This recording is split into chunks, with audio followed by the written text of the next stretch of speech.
Fala pessoal, tudo bom? Eu sou Paulo Henrique Gonçalves, advogado, e nesse vídeo eu quero passar algumas orientações gerais acerca da perícia médica para benefícios por incapacidade no INSS e na Justiça Federal, tá bom? Eu anotei aqui alguns pontos para a gente tratar e é sobre eles que eu quero conversar um pouco com vocês. Vamos lá, o primeiro ponto é o seguinte: a perícia médica, ela começa no momento em que você abre a porta do perito e caminha até a cadeira do perito para sentar ao lado dele. Nesse momento já começou a perícia. Ele vai observar como você abriu a porta, como você abriu e fechou a porta, se você, como você caminhou de lá para cá, como é que está a sua aparência, como é que está o seu semblante, tá? Então tudo isso é avaliado nesse pouco instante que o perito viu você abrir a porta até chegar à cadeira dele, tá bom? O que é que o perito faz? Eu acho muito importante a gente ter isso em mente, tá? O que é que o perito faz? Qual é o trabalho do perito? O que é que ele procura saber?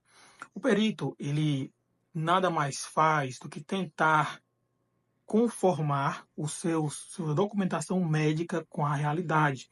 Ele quer saber se você de fato está doente, se o diagnóstico está correto, principalmente se você está fazendo tratamento, quando começou o tratamento, o que é que você sente, tudo isso de preferência com base na documentação que você tenha e que você leve no dia da perícia. Então, o perito ele faz isso nesse pouco tempo que você vai ficar na sala com ele, certo? Então, poderia acontecer que o perito ele ver um diagnóstico e discordar do diagnóstico, achar que o diagnóstico está errado e por isso negar um benefício. Por exemplo, eu já vi casos de pessoas diagnosticadas com depressão, mas que o exame de sangue dela não revelava depressão, revelava ali ausência de vitaminas, de hormônios dentro de limites aceitáveis ou seja, bem abaixo do limite aceitável, o que fazia com que a pessoa tivesse sintoma depressivo sem estar com depressão.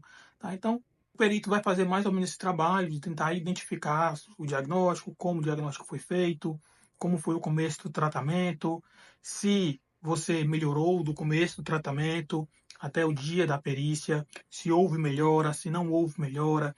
Ele vai observar rapidamente também qual é a medicação que você tomava, qual a medicação que você toma agora. Então, tudo isso é avaliado pelo perito, rapidamente, mas é avaliado pelo perito.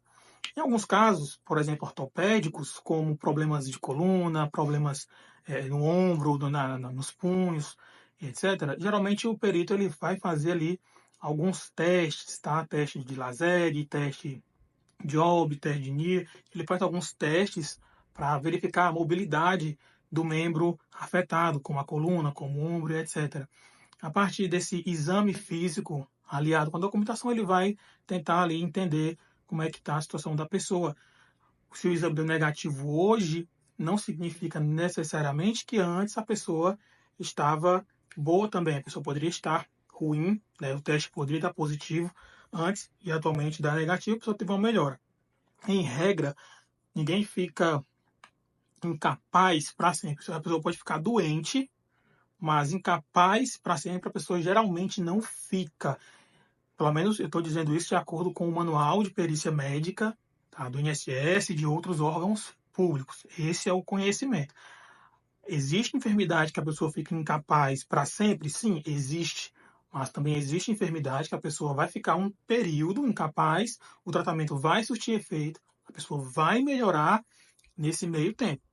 A coluna, por exemplo, o tratamento para a coluna varia de 90 dias a 120 dias ali em regra. Você avalia se teve melhora, se não teve melhora, se teve piora.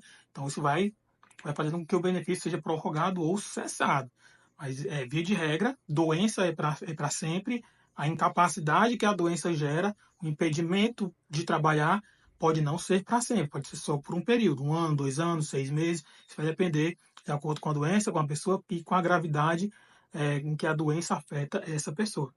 O que levar no dia da perícia médica? No dia da perícia médica é muito importante você levar sua documentação pessoal, RG, CPF e carteira de trabalho. A sua profissão é muito importante, a profissão de quando começou a enfermidade, Então, se em março você ficou incapaz para o trabalho, e em março você trabalhava como costureira, então a sua profissão é costureira. É da época de março, não é a profissão atual, por exemplo. É a última profissão ou a profissão da época. Então é muito importante a profissão. Eu costumo dizer em alguns atendimentos, quando eu lembro, quando eu recordo, que um cidadão que joga futebol, um jogador de futebol, por exemplo, como o Neymar, se ele perder o pé, ele está incapaz para ser jogador de futebol. Mas, se esse jogador, além de ser jogador de futebol, ele também é digitador, ele perdeu o pé, ele está incapaz para ser jogador de futebol. Mas para trabalhar digitando no computador, ele pode. Tá? Então, a incapacidade para o trabalho vai depender muito da sua profissão. Então, é muito importante levar a carteira de trabalho no dia da perícia. Tá bom?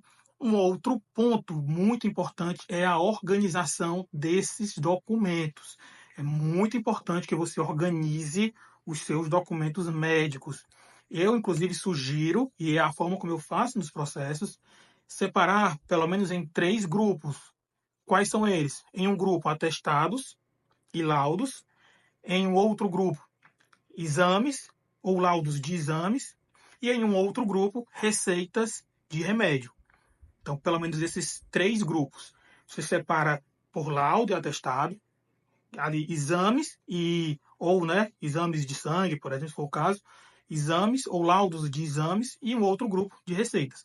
E você organiza esses documentos em ordem temporal, de preferência do mais antigo primeiro para o mais recente no final. Então, janeiro de 2019, fevereiro de 2019, junho de 2019, dezembro de 2019, você vai organizando essa documentação em ordem. Ainda que o perito não olhe, é importante que você organize dessa forma a documentação. Ele pode não olhar, pode não olhar, mas se ele olhar, é bom que esteja organizado. E, obviamente, um laudo detalhado sobre a sua situação recente. Tá? Então, um laudo recente sobre sua situação. Esse laudo vai estar embasado na sua documentação que está ali organizada. Então, o perito ele lê o laudo completo, mais detalhado, mais recente, e se ele tiver dúvida, ele dá uma olhada na sua documentação que já está organizada. Quanto aos testes físicos, que eu comecei a comentar, é muito importante que você colabore com o perito. Colabore com o perito, tente realizar os testes que ele propuser a fazer com você. É muito importante que você tente fazer os testes com ele, ainda que você sinta dor, ainda que você sinta um incômodo, é muito importante que você esteja ali com o perito fazendo o teste, e se você sentir dor, você informa o perito. Você não vai fingir que está sentindo dor, você não vai fingir nada, você não vai simular nada. Se você simular alguma coisa, se você fingir alguma coisa, o perito ele vai perceber, e na hora que ele perceber, ele vai negar o seu pedido simplesmente porque você simulou. Tudo bem? Então, no dia da perícia, você também vai colaborar com o perito, realizando com ele os testes que eles propuser a fazer com você. Um outro aspecto importante é, no dia da perícia, evite ser uma pessoa poliqueixosa. O que é poliqueixoso, Paulo? É aquela pessoa que tudo nela dói, tudo nela tá ruim. Ela tem um monte de doença que todo mundo tem. Ela tem miopia, que todo mundo tem. Ela tem diabetes, todo mundo tem. Ela tem colesterol alto, que todo mundo tem. E isso não causa nela nenhuma incapacidade. Pode causar incapacidade? Pode, obviamente que pode, mas é muito raro que uma pessoa fique incapacitada simplesmente por ter um colesterol alto, por ter uma pressão alta, por ter ali a glicose elevada. Muito incomum que a pessoa fique incapaz por essas situações. Então, não seja poliqueixoso, o seu foco é na enfermidade, na doença, na limitação que está impactando o seu trabalho. Esse é o foco. Evite ficar trazendo coisas, informações, e conversando com o perito coisas que ele pode ali entender que você está sendo poliqueixoso, querendo aumentar a sua situação, que ele olha e não vê tanta gravidade assim. Tá? O perito, vamos lembrar, ele todo dia avalia 15, 20, 30 pessoas todo dia. Todo dia. Então, ele sabe quando a pessoa realmente está ali com a situação agravada ou quando a pessoa simplesmente está tentando aumentar a situação do que ela está sentindo. Tudo bem? Então, essas são algumas orientações que eu gostaria de passar. E para resumir, vamos lá. Você vai levar o quê para a perícia médica? Documentação pessoal e carteira de trabalho. Você vai focar na profissão que você exercia, a última profissão, ou aquela profissão da época que você ficou ali doente, incapaz para o trabalho. Primeiro ponto é esse. Segundo ponto, você vai organizar a sua documentação médica em 3 grupos: atestados e laudos, exames e ou laudos de exames e, por fim, receitas. Organizar em ordem de tempo, o mais antigo na frente e o mais recente para o final. E, se possível, leve um atestado, um laudo detalhado recente, tá, do seu médico que lhe acompanha. Vai ser muito importante essa documentação.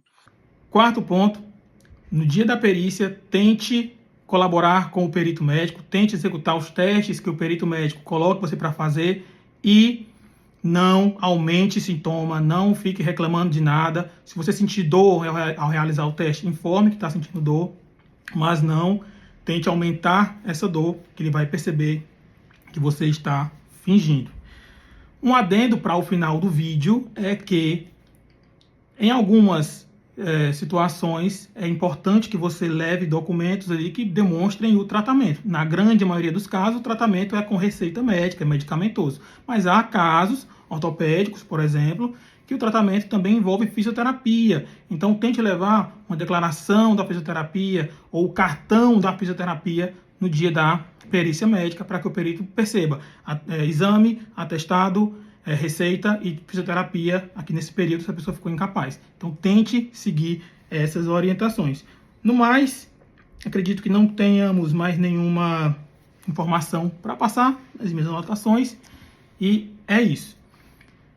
No dia da perícia, ao final da perícia, você sai da sala da perícia, você entra em contato com a gente e informa como que foi a sua perícia. Conte tudo para a gente no momento que você sair da perícia, no mesmo dia de preferência. Para quê? Para que a gente saiba o que é que o perito fez, deixou de fazer, para, se for o caso, a gente já de imediato, antes de sair o laudo, a gente já informar no processo que o perito deixou de fazer alguma coisa ou que fez algum absurdo na sala de perícia, tá bom? Então, por exemplo, se saiu da sala de perícia, o perito não fez nenhum teste físico com você, é um problema de coluna, de joelho, o perito não fez nenhum teste físico com você, não pegou sua documentação, não olhou sua documentação e simplesmente se saiu da sala em seguida. Então, você informa pra gente, a gente vai tentar informar no processo essa situação e tentar, se for o caso, impugnar a perícia, conseguir outra perícia, melhorar a perícia, tá bom? Então, no mais é isso, um abraço, fiquem com Deus. Qualquer dúvida e principalmente caso precisem de ajuda para ter auxílio aí na organização da sua documentação médica, vocês podem falar com a gente aqui no escritório, falar com a Carol, com a Carla, com a Aldeíris ou com a Laura, ou com a Silvana também, e trazer a documentação para a gente ajudar você a organizar essa sua documentação. Um abraço e fiquem com Deus.